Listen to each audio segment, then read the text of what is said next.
أعوذ بالله من الشيطان الرجيم. بسم الله الرحمن الرحيم.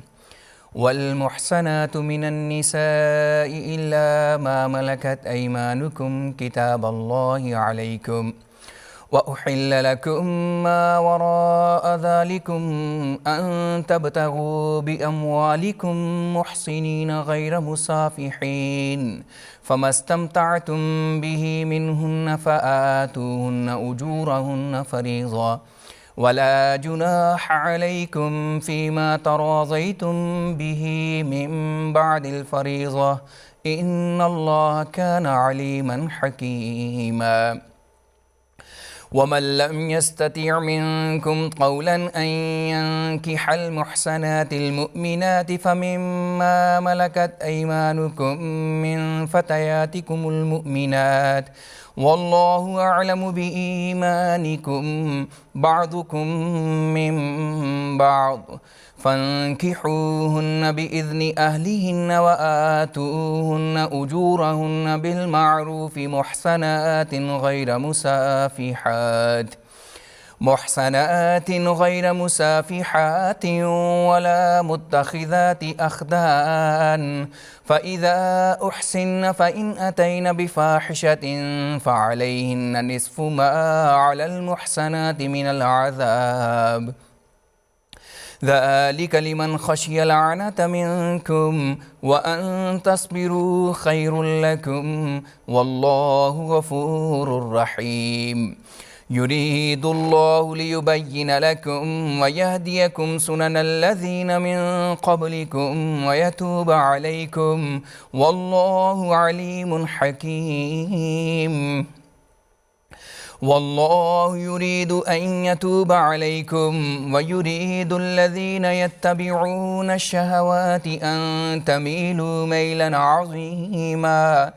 يريد الله أن يخفف عنكم وخلق الإنسان ضعيفا. يا أيها الذين آمنوا لا تأكلوا أموالكم بينكم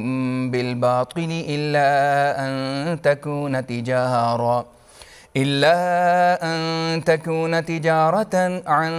تراض منكم ولا تقتلوا أنفسكم إن الله كان بكم رحيما. ومن يفعل ذلك عدوانا وظلما فسوف نسليه نارا وكان ذلك على الله يسيرا. إن تجتنبوا كبائر ما تنهون عنه نكفر عنكم سيئاتكم وندخلكم مدخلا كريما. ولا تتمنوا ما فضل الله به بعضكم على بعض للرجال نصيب مما اكتسبوا وللنساء نصيب مما اكتسبن واسألوا الله من فضله إن الله كان بكل شيء عليما. ولكل جعلنا موالي مما ترك الوالدان والأقربون والذين عقدت أيمانكم فآتوهم نصيبهم إن الله كان على كل شيء شهيدا. الرجال قوامون على النساء بما فضل الله بعضهم على بعض وبما أنفقوا من أموالهم فالصالحات قانتات حافظات للغيب بما حفظ الله واللاتي تخافون نشوزهن فعظوهن واهجروهن في المضاجع واضربوهن فإن أطعنكم فلا تبغوا عليهن سبيلا إن الله كان عليا كبيرا. وإن خفتم شقاق بينهما فابعثوا حكما من أهله وحكما من أهلها إن يريدا إصلاحا يوفق الله بينهما إن الله كان عليما خبيرا. واعبدوا الله ولا تشركوا به شيئا وبالوالدين إحسانا وبذي القربى واليتامى والمساكين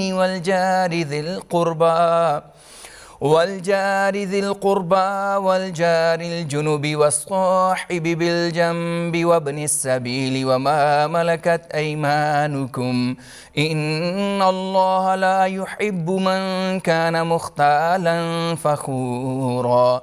الذين يبخلون ويأمرون الناس بالبخل ويكتمون ما آتاهم الله من فضله وأعتدنا للكافرين عذابا مهينا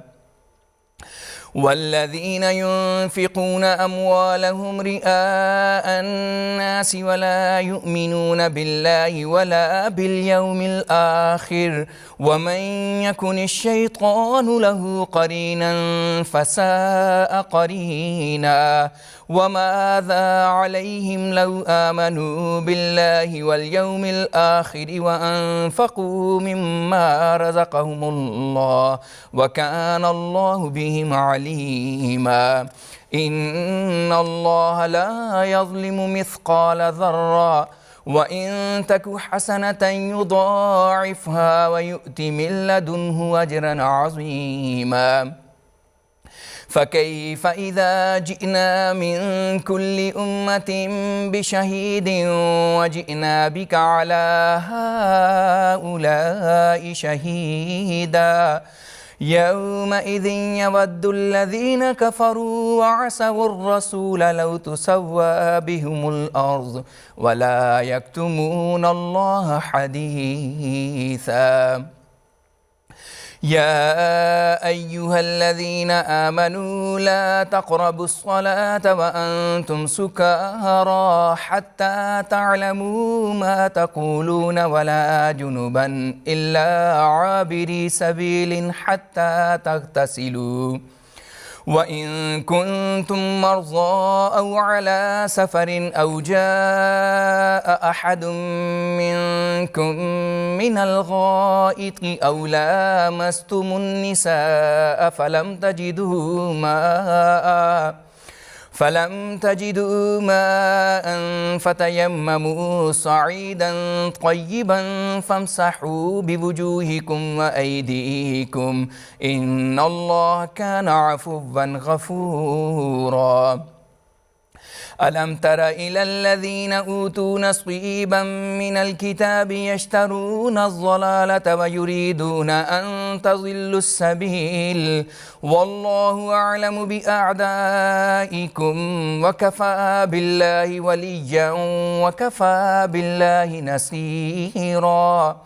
من الذين هادوا يحرفون الكلم عن مواضعه ويقولون سمعنا وعصينا واسمع غير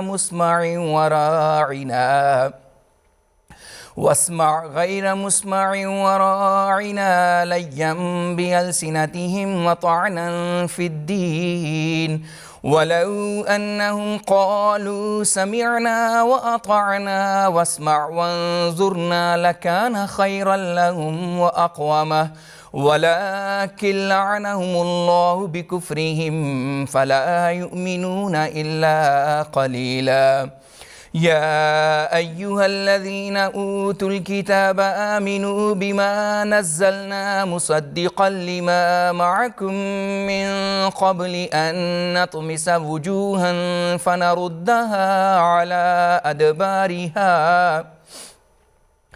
فنردها على أدبارها أو نلعنهم كما لعنا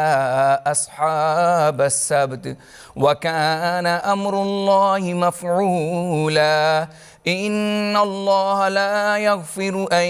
يشرك به ويغفر ما دون ذلك لمن يشاء ومن يشرك بالله فقد افترى إثما عظيما ألم تر إلى الذين يزكون أنفسهم بل الله يزكي من يشاء ولا يظلمون فتيلا انظر كيف يفترون على الله الكذب وكفى به إثما مبينا ألم تر إلى الذين أوتوا نصيبا من الكتاب يؤمنون بالجبت والطاغوت ويقولون للذين كفروا هؤلاء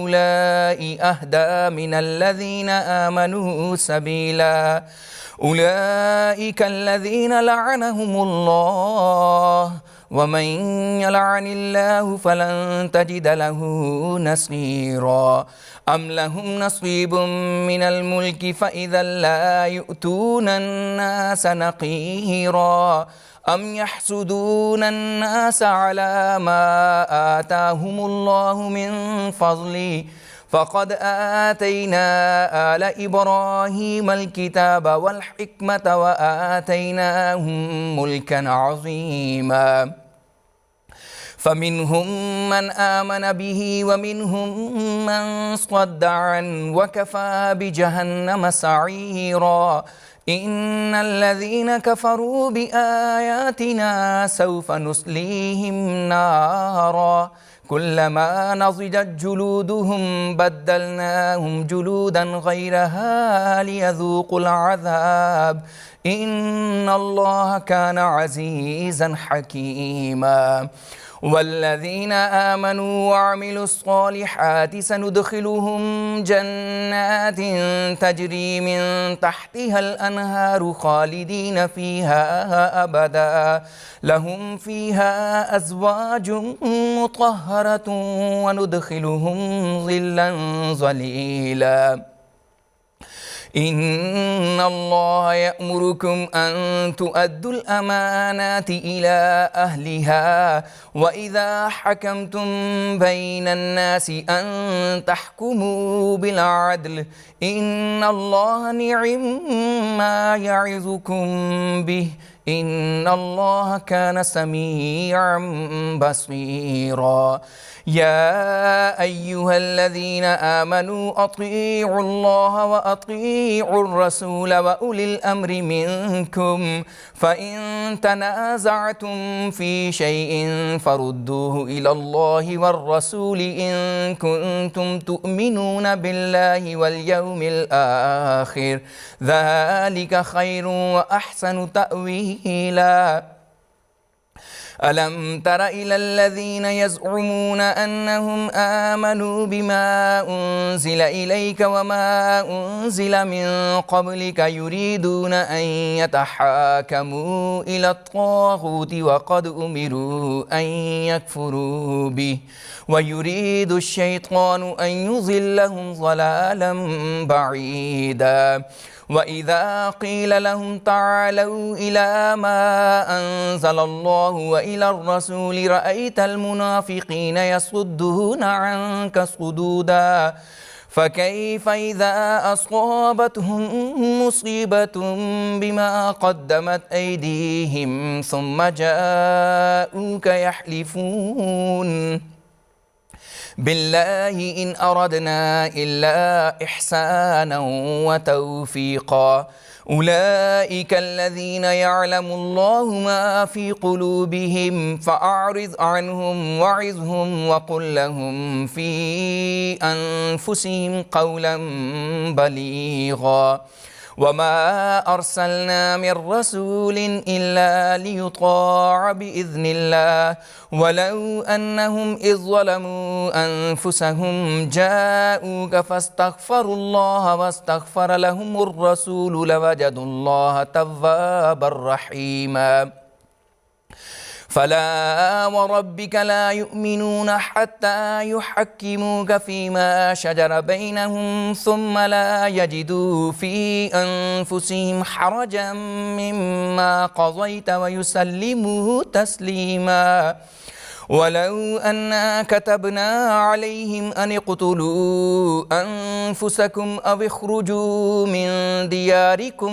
ما فعلوه إلا قليل منهم ولو أنهم فعلوا ما يوعظون به لكان خيرا لهم وأشد تثبيتا ولو أنا كتبنا عليهم أن اقتلوا أنفسكم أو اخرجوا من دياركم ما فعلوه إلا قليل منهم ولو أنهم فعلوا ما يوعظون به لكان خيرا لهم وأشد تثبيتا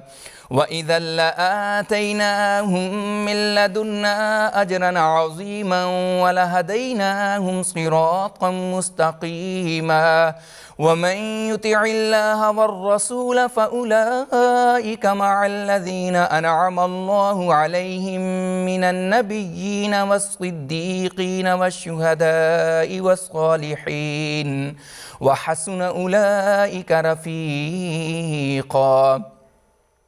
ذلك الفضل من الله وكفى بالله عليما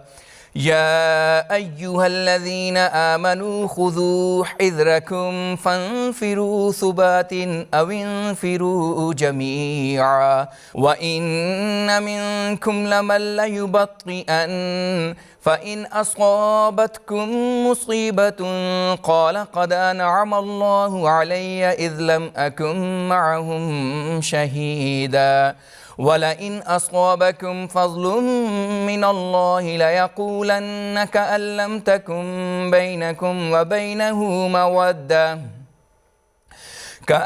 تكن بينكم وبينه مودة يا ليتني كنت معهم فأفوز فوزا عظيما فليقاتل في سبيل الله الذين يشرون الحياة الدنيا بالآخرة ومن يقاتل في سبيل الله فيقتل أو يغلب فسوف نؤتيه أجرا عظيما وما لكم لا تقاتلون في سبيل الله والمستضعفين من الرجال والنساء والولدان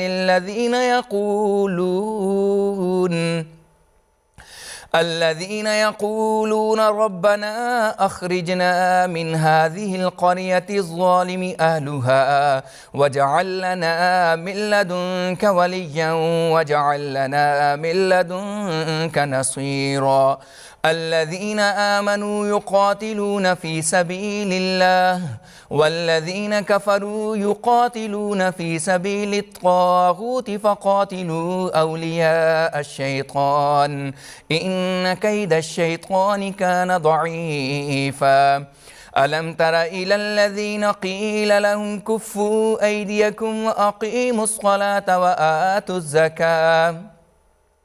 فلما كتب عليهم القتال إذا فريق منهم يخشون الناس كخشية الله أو أشد خشية وقالوا ربنا لم كتبت علينا القتال لولا أخرتنا إلى أجل قريب قل متاع الدنيا قليل والآخرة خير لمن اتقى ولا تظلمون فتيلا أينما تكونوا يدرككم الموت ولو كنتم في بروج مشيدة وإن تصبهم حسنة يقولوا هذه من عند الله وإن تصبهم سيئة يقولوا هذه من عندك قل كل من عند الله فما لهؤلاء القوم لا يكادون يفقهون حديثا ما أصابك من حسنة فمن الله وما أصابك من سيئة فمن نفسك وأرسلناك للناس رسولا وكفى بالله شهيدا من يطع الرسول فقد أطاع الله ومن تولى فما أرسلناك عليهم حفيظا ويقولون طاعة فإذا برزوا من عندك بيت طائفة منهم غير الذي تقول والله يكتب ما يبيتون فأعرض عنهم وتوكل على الله وكفى بالله وكيلا أفلا يتدبرون القرآن ولو كان من عند غير الله لوجدوا فيه اختلافا كثيرا وإذا جاءهم أمر من الأمن أو الخوف أذاعوا به ولو ردوه إلى الرسول وإلى أولي الأمر منهم لعلمه الذين يستنبطونه منهم ولولا فضل الله عليكم ورحمته لاتبعتم الشيطان إلا قليلا فقاتل في سبيل الله لا تكلف إلا نفسك وحرض المؤمنين عسى الله أن يكف بأس الذين كفروا والله أشد بأسا وأشد تنكيلا من يشفع شفاعة حسنة يكن له نصيب منها ومن يشفع شفاعة سيئة يكن له كفل منها وكان الله على كل شيء مقيتا وإذا حييتم بتحية فحيوا بأحسن منها أو ردوها إن الله كان على كل شيء حسيبا الله لا إله إلا هو ليجمعنكم إلى يوم القيامة لا ريب فيه ومن أصدق من الله حديثا فما لكم في المنافقين فئتين والله أركسهم بما كسبوا أتريدون أن تهدوا من أضل الله ومن يضلل الله فلن تجد له سبيلا ودوا لو تكفرون كما كفروا فتكونون سواء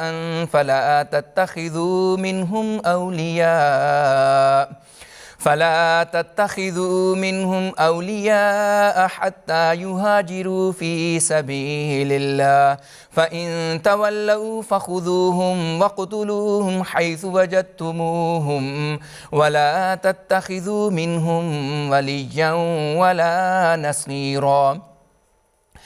إلا الذين يصلون إلى قوم بينكم وبينهم ميثاق أو جاءوكم حصرت صدورهم أن يقاتلوكم أو يقاتلوا قومهم ولو شاء الله لسلطهم عليكم فلقاتلوكم فإن اعتزلوكم فلم يقاتلوكم وألقوا إليكم السلم فما جعل الله لكم عليهم سبيلا ستجدون آخرين يريدون أن يأمنوكم ويأمنوا قومهم كلما ردوا إلى الفتنة أركسوا فيها فإن لم يعتزلوكم ويلقوا إليكم السلام ويكفوا أيديهم فخذوهم واقتلوهم حيث ثقفتموهم وأولئكم جعلنا لكم عليهم سلطانا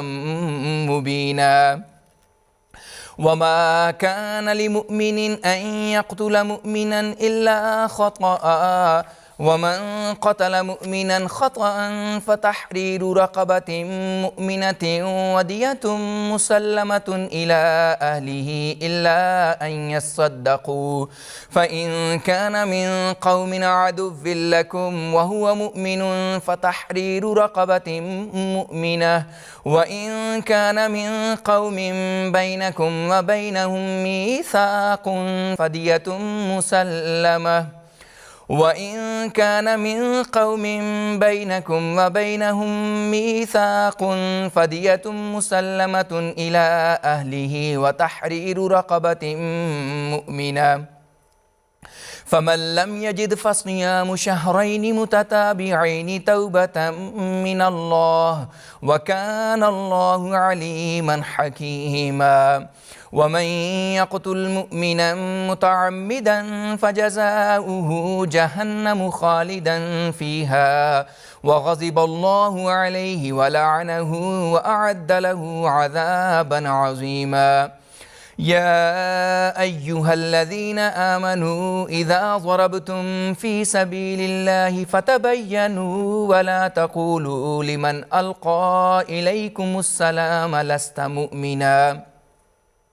تبتغون عرض الحياة الدنيا فعند الله مغانم كثيرة كذلك كنتم من قبل فمن الله عليكم فتبينوا إن الله كان بما تعملون خبيرا. لا يستوي القاعدون من المؤمنين غير أولي الضرر والمجاهدون في سبيل الله بأموالهم وأنفسهم فضل الله المجاهدين بأموالهم وأنفسهم على القاعدين درجة وكلا وعد الله الحسنى وفضل الله المجاهدين على القاعدين أجرا عظيما درجات منه ومغفرة ورحمة وكان الله غفورا رحيما. إن الذين توفاهم الملائكة ظالمي أنفسهم قالوا فيم كنتم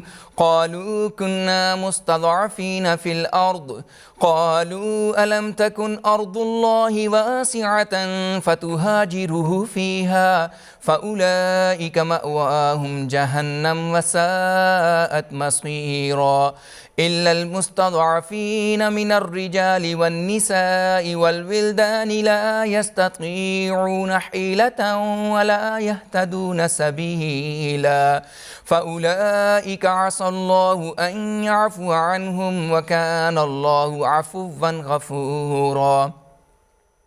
ومن يهاجر في سبيل الله يجد في الأرض مراغما كثيرا وسعة ومن يخرج من بيته مهاجرا إلى الله ورسوله ثم يدركه الموت فقد وقع أجره على الله وكان الله غفورا رحيما. وإذا ضربتم في الأرض فليس عليكم جناح أن تقصروا من الصلاة إن خفتم أن يفتنكم الذين كفروا إن الكافرين كانوا لكم عدوا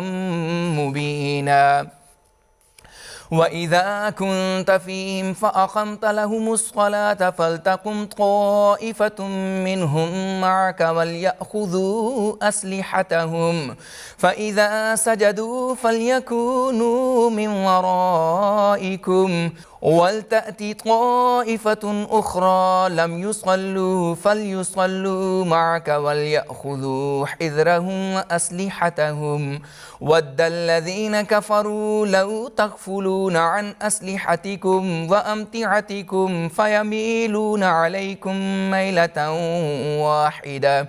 ولا جناح عليكم إن كان بكم أذى من مطر أو كنتم مرضى أن تضعوا أسلحتكم وخذوا حذركم إن الله أعد للكافرين عذابا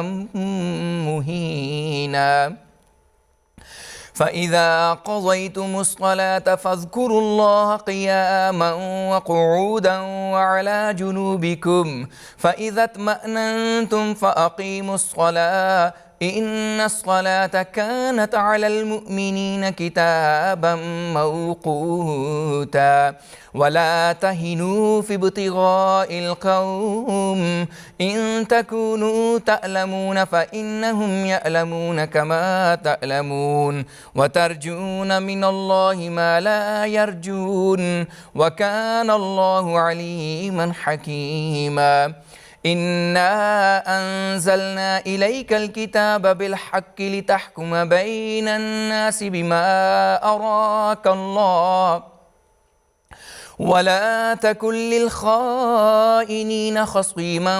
واستغفر الله إن الله كان غفورا رحيما ولا تجادل عن الذين يختانون أنفسهم إن الله لا يحب من كان خوانا أثيما يستخفون من الناس ولا يستخفون من الله وهو معهم إذ يبيتون ما لا يرضى من القول وكان الله بما يعملون محيطا ها أنتم هؤلاء جادلتم عنهم في الحياة الدنيا فمن يجادل الله عنهم يوم القيامة أم من يكون عليهم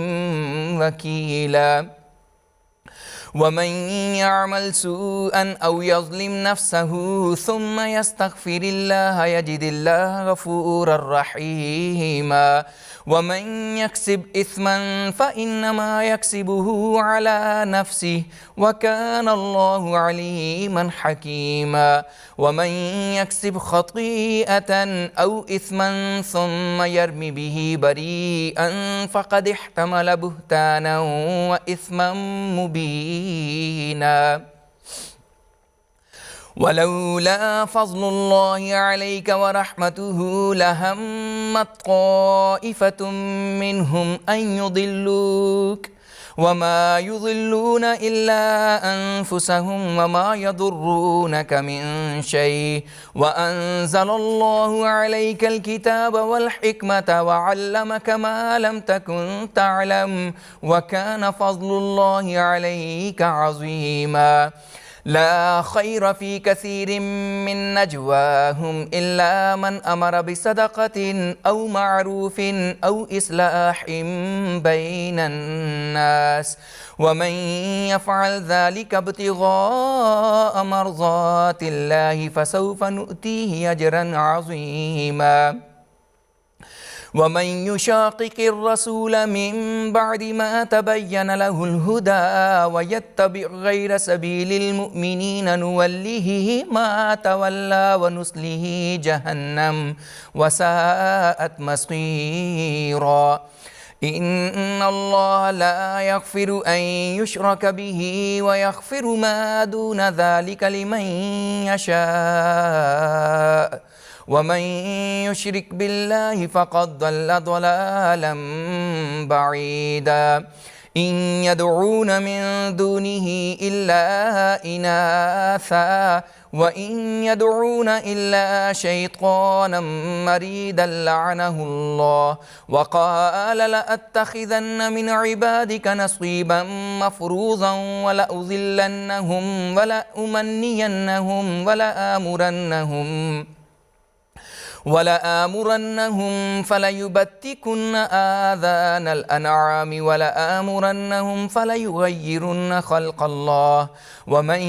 يتخذ الشيطان وليا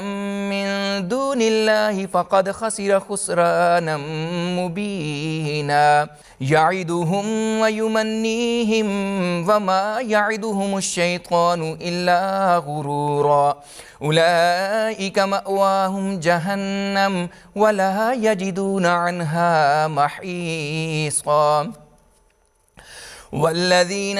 آمنوا وعملوا الصالحات سندخلهم جنات تجري من تحتها الأنهار خالدين فيها أبدا وعد الله حقا ومن أصدق من الله قيلا ليس بأمانيكم ولا أماني أهل الكتاب من يعمل سوءا يجز به ولا يجد له من دون الله وليا ولا نصيرا ومن يعمل من الصالحات من ذكر أو أنثى وهو مؤمن فأولئك يدخلون الجنة ولا يظلمون نقيرا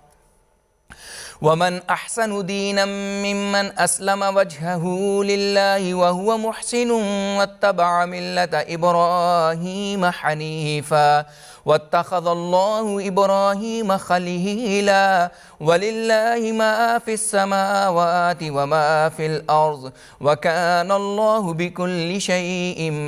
محيطا ويستفتونك في النساء قل الله يفتيكم فيهن وما يتلى عليكم في الكتاب في يتامى النساء اللاتي لا تؤتونهن ما كتب لهن وترغبون أن تنكحوهن والمستضعفين من الولدان وأن تقوموا لليتامى بالقسط وما تفعلوا من خير فإن الله كان به عليما وإن امرأة خافت من بعلها نشوزا أو إعراضا فلا جناح عليهما أن يصلحا بينهما صلحا والصلح خير وأحضرت الأنفس الشح وإن تحسنوا وتتقوا فإن الله كان بما تعملون خبيرا ولن تستطيعوا أن تعدلوا بين النساء ولو حرصتم فلا تميلوا كل الميل فتذروها كالمعلقة وإن تصلحوا وتتقوا فإن الله كان غفورا رحيما وإن يتفرقا يغن الله كلا من سعته وكان الله واسعا حكيما ولله ما في السماوات وما في الأرض ولقد وصينا الذين أوتوا الكتاب من قبلكم وإياكم أن اتقوا الله وإن تكفروا فإن لله ما في السماوات وما في الأرض وكان الله غنيا حميدا ولله ما في السماوات وما في الأرض وكفى بالله وكيلا إن يشأ يذهبكم أيها الناس ويأتي بآخرين وكان الله على ذلك قديرا من كان يريد ثواب الدنيا فعند الله ثواب الدنيا والآخرة وكان الله سميعا بصيرا يا أيها الذين آمنوا كونوا قوامين بالقسط شهداء لله ولو على أنفسكم أو الوالدين والأقربين إن يكن غنيا أو فقيرا فالله أولى بهما فلا تتبعوا الهوى أن تعدلوا وإن تلووا أو تعرضوا فإن الله كان بما تعملون خبيرا يا أيها الذين آمنوا بالله ورسوله والكتاب الذي نزل على رسوله والكتاب الذي أنزل من قبل ومن يكفر بالله وملائكته وكتبه ورسله واليوم الآخر فقد ضل ضلالا بعيدا إن الذين آمنوا ثم كفروا ثم آمنوا ثم كفروا ثم ازدادوا كفرا لم يكن الله ليغفر لهم ولا ليهديهم سبيلا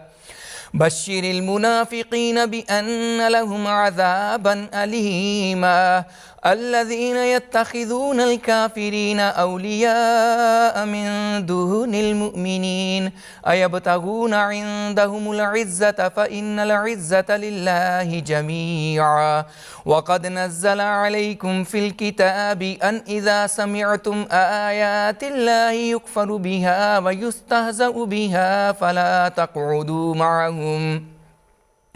فلا تقعدوا معهم حتى يخوضوا في حديث غيره إنكم إذا مثلهم إن الله جامع المنافقين والكافرين في جهنم جميعا الذين يتربصون بكم فإن كان لكم فتح من الله قالوا ألم نكن معكم وإن كان للكافرين نصيب قالوا ألم نستحوذ عليكم ونمنعكم من المؤمنين فالله يحكم بينكم يوم القيامة ولن يجعل الله للكافرين على المؤمنين سبيلا إن المنافقين يخادعون الله وهو خادعهم وإذا قاموا إلى الصلاة قاموا كسالى يراءون الناس ولا يذكرون الله إلا قليلا مذبذبين بين ذلك لا إله هؤلاء ولا إله هؤلاء ومن يضلل الله فلن تجد له سبيلا يا أيها الذين آمنوا لا تتخذوا الكافرين أولياء من دون المؤمنين أتريدون أن تجعلوا لله عليكم سلطانا مبينا إن المنافقين في الدرك الأسفل من النار ولن تجد لهم نصيرا إلا الذين تابوا وأصلحوا واعتصموا بالله وأخلصوا دينهم لله فأولئك مع المؤمنين وسوف يؤتي الله المؤمنين أجرا عظيما ما يفعل الله بعذابكم إن شكرتم وآمنتم وكان الله شاكرا عليما